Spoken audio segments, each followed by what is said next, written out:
Tu es sûr, mais où? Dans les bois. Mais ils étaient combien? On a 50. Oh mon Dieu! Oh, capitaine! Capitaine, venez vite! Oh mon Dieu! Oh, capitaine, les Cosaques! Ils sont à une lieue d'ici, Julien les a vus dans les bois!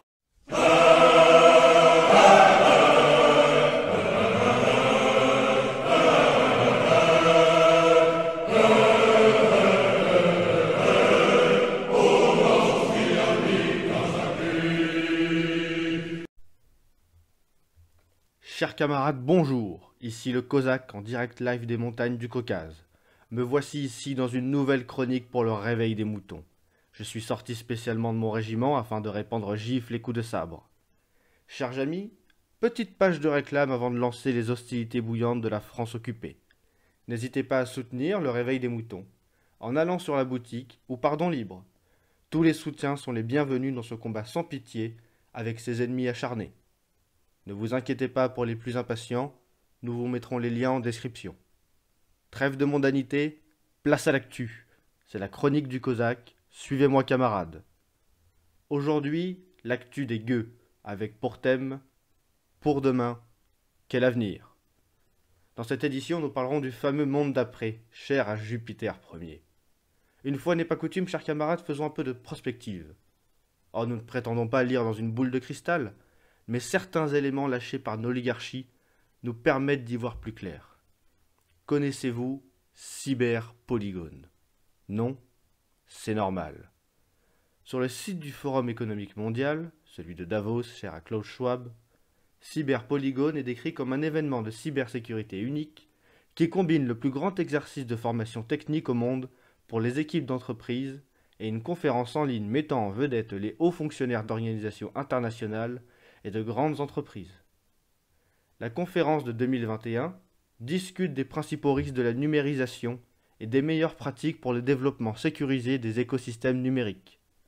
L'exercice technique de 2021 construit et teste les compétences nécessaires pour protéger nos industries, en se centrant sur une attaque ciblée de la chaîne d'approvisionnement. L'événement date de juillet dernier. Nous rappellerons que le Great Reset, pour avoir les choses claires à l'esprit, partons sur la même définition, et utilisons la définition de Brandon Smith, analyste américain que vous devez suivre. Le Great Reset, je cite, « un plan visant à démanteler complètement le cadre politique et économique actuel du monde et à reconstruire en une civilisation socialiste hautement centralisée dans laquelle ils ont un contrôle total et où la liberté individuelle n'est plus qu'un vague souvenir. » Ce qui nous laisse donc à penser que l'oligarchie, possédant de nombreux autres leviers d'action, va passer à la vitesse supérieure.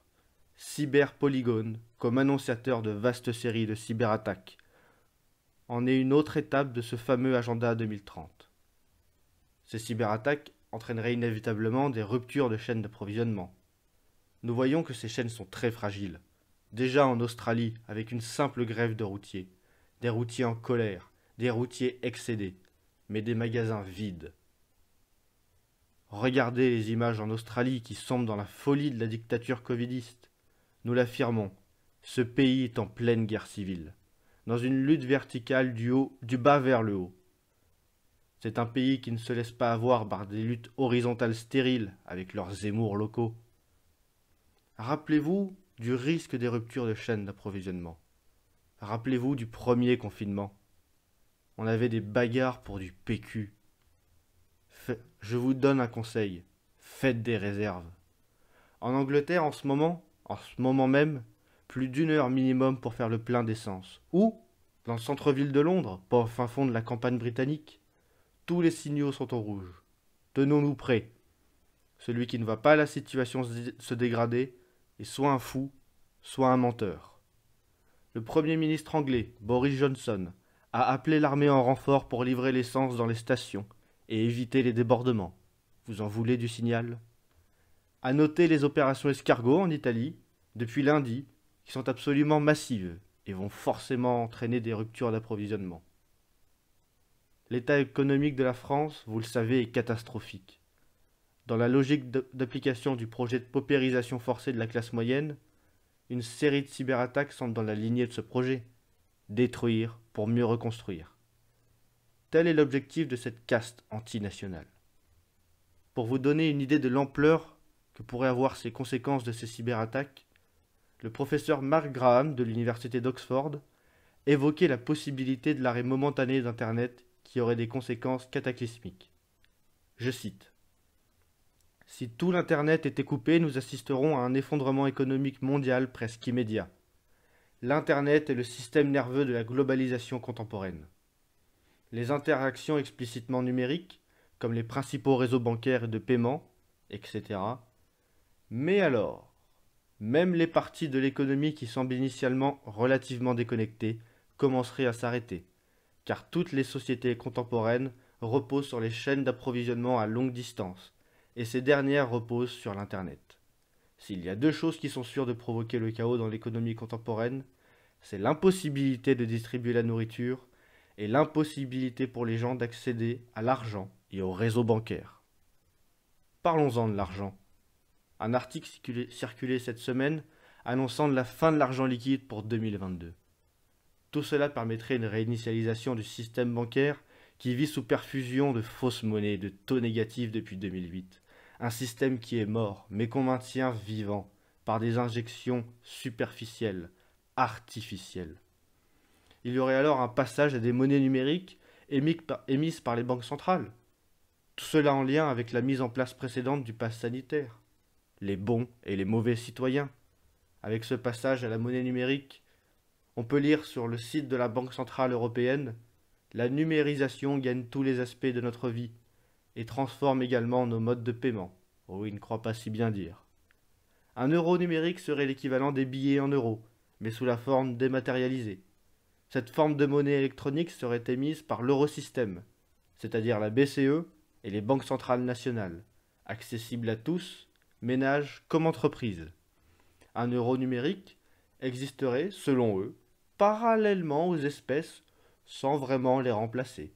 L'Eurosystème veillera, je cite, à ce que vous disposiez toujours de billets et pièces dans l'ensemble de la zone euro. Je cite toujours, sortez de quoi rigoler, un euro numérique constituerait une solution de paiement supplémentaire, plus facile à utiliser, contribuant ainsi à l'accessibilité et à l'inclusion. Inclusion, mon cul, c'est fait pour durer et pour remplacer, nous le savons parfaitement. Inclusion, mon cul, inclusion pour tout le monde, mais sauf pour les non-vaccinés qui ne participent pas au monde d'après. Et surtout, qu'on invite chaleureusement à la fermer dans leur coin et à crever en silence. Je tiens à porter à votre connaissance qu'au Salvador, il est désormais possible de payer en crypto. Il y a toujours des pays tests. Préparez-vous, ça arrive.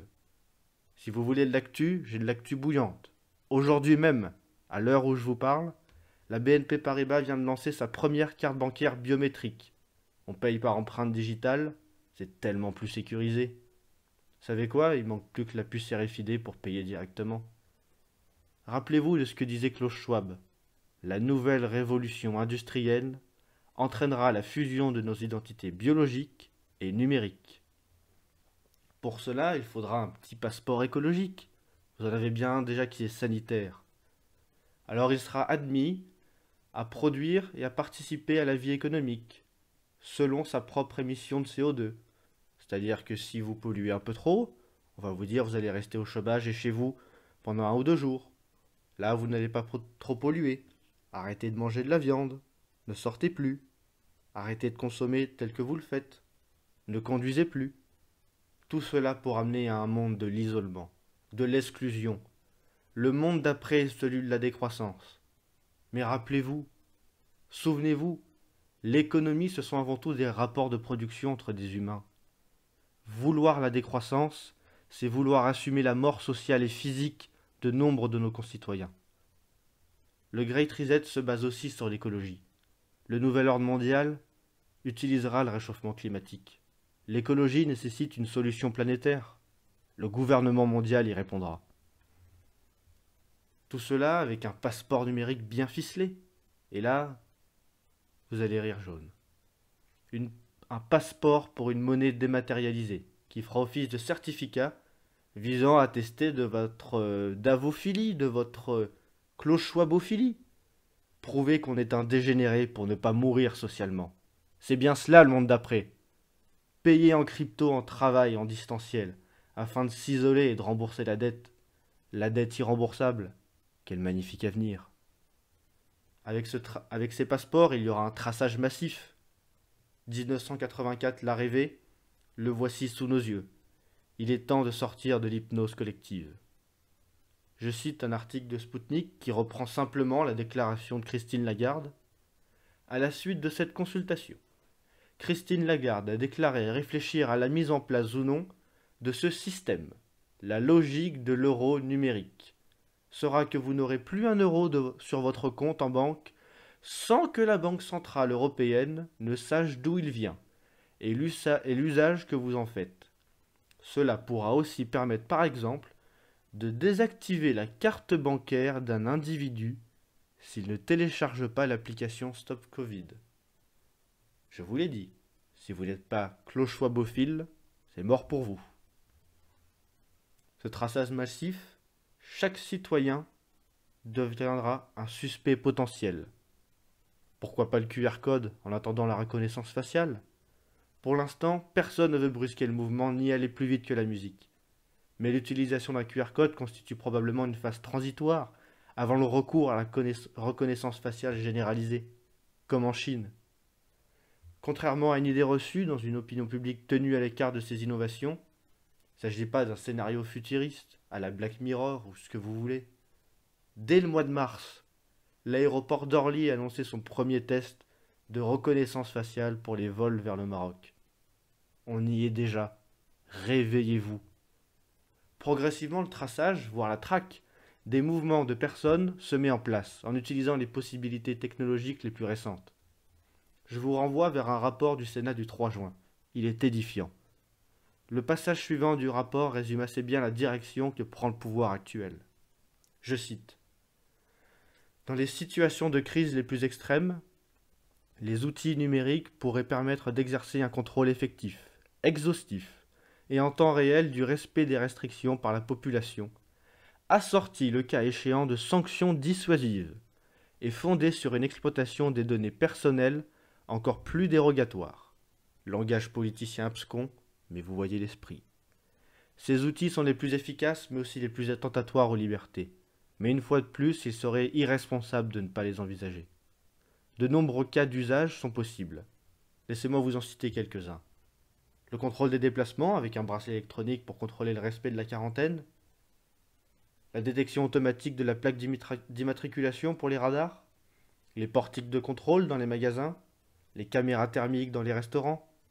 Le contrôle de l'état de santé aussi, via des objets connectés dont l'utilisation serait cette fois-ci obligatoire, et surtout dont les données seraient exploitées à des fins de contrôle. Le contrôle des fréquentations aussi. Attention à ne pas vous rendre à des manifestations. Attention à ne pas voir trop de complotistes. Mais aussi, par exemple, aller voir un membre vulnérable de sa famille alors qu'on est contagieux, serait soumis à contrôle. Le contrôle des transactions aussi, permettant par exemple d'imposer une amende automatique, de détecter un achat à caractère médical, pouvant suggérer une contamination, un acte de contrebande en période de pénurie, ou encore la poursuite illégale d'une activité professionnelle. Vous voyez donc, si vous faites du commerce pendant les restrictions, c'est foutu, c'est tracé. Sans compter les achats dits complotistes, une simple petite vidéo payante, un petit t-shirt, boum, tracé, vu, repéré. Pour cela, ils ne pourront pas y arriver sans nous éliminer. D'où l'intérêt d'un malthusianisme fou, une nécessité de la décroissance pour le traçage du gouvernement mondial. Ils ne pourront avoir leur gouvernement, leur dystopie si folle avec autant de monde dans la population. Je vous renvoie vers plusieurs dossiers, notamment celui de Strategica, Gates, Soros, Rockefeller, Buffett, Bezos, l'idéologie néo-malthusienne des élites globalistes. Tous partagent une idéologie commune qui guide leurs actions et leurs agendas politiques respectifs, par une idéologie de la dépopulation. Voilà ce qui les unit. Cette idéologie constitue une dimension fondamentale du projet globalitaire, globaliste et totalitaire. Le projet de réduction drastique de la population mondiale, une perspective qui éclaire les questions sanitaires et médicales telles qu'elles sont instrumentalisées à la faveur de l'opération du Covid-19. Cette entreprise de décroissance forcée de la population mondiale est portée par l'ensemble de l'élite globaliste et mise en place par les principaux organes de la gouvernance mondiale. Vous voyez le rôle de l'écologie? On produit trop, vite la décroissance. Des populations qu'il convient de ne pas laisser se développer et croître naturellement. Mais surtout, pas pour des raisons écologiques, mais afin qu'elle ne déborde pas à terme l'oligarchie mondialiste, et surtout afin que les peuples ne génèrent pas d'eux-mêmes leur propre élite légitime et souveraine. Nous savons que ce projet doit passer par le vaccin. Nous le savons tous. Cela est d'une telle monstruosité que nous n'osons pas nous l'avouer. Il faut pourtant regarder la réalité en face. Nous sommes gouvernés par des sociopathes en col blanc. Pour cela et pour approfondir le sujet, je vais vous renvoyer vers plusieurs lectures, notamment celle de Modeste Schwartz, Le magicien de Davos, qui est plus une étude sur Klaus Schwab, son programme et l'idéologie qu'il porte. Enfin, Great Reset, mythe et réalité de Eric Verrag, qui est une analyse du livre de Klaus Schwab. Quel livre? Justement, Covid-19, la grande réinitialisation, de Klaus Schwab lui-même. C'est le programme des hommes de Davos. Ces lectures pour comprendre le monde d'après sont fondamentales et sont des travaux complémentaires. Pour conclure, je vous dirais qu'il y a une idée essentielle de la peur. Une idée essentielle de la peur structurante. Quelle est cette idée? Justement, Jacques Attali nous parlait de peur structurante. C'est par la peur qu'on nous gouverne. C'est par la destruction pour mieux reconstruire grâce à la peur, qui permet un changement de paradigme, cette fameuse réinitialisation. La première des résistances est de ne plus avoir peur. Bien que la peur soit légitime, salvatrice parfois, elle devient néfaste sur un plan collectif. Ce qui annihile ses capacités de résistance d'un peuple, c'est la peur. La phase ultime de ce projet sera le projet transhumaniste, visant à changer durablement la nature anthropologique même de l'homme. Rappelez-vous, la fusion biologique et numérique de nos identités. Nous y reviendrons dans une autre édition.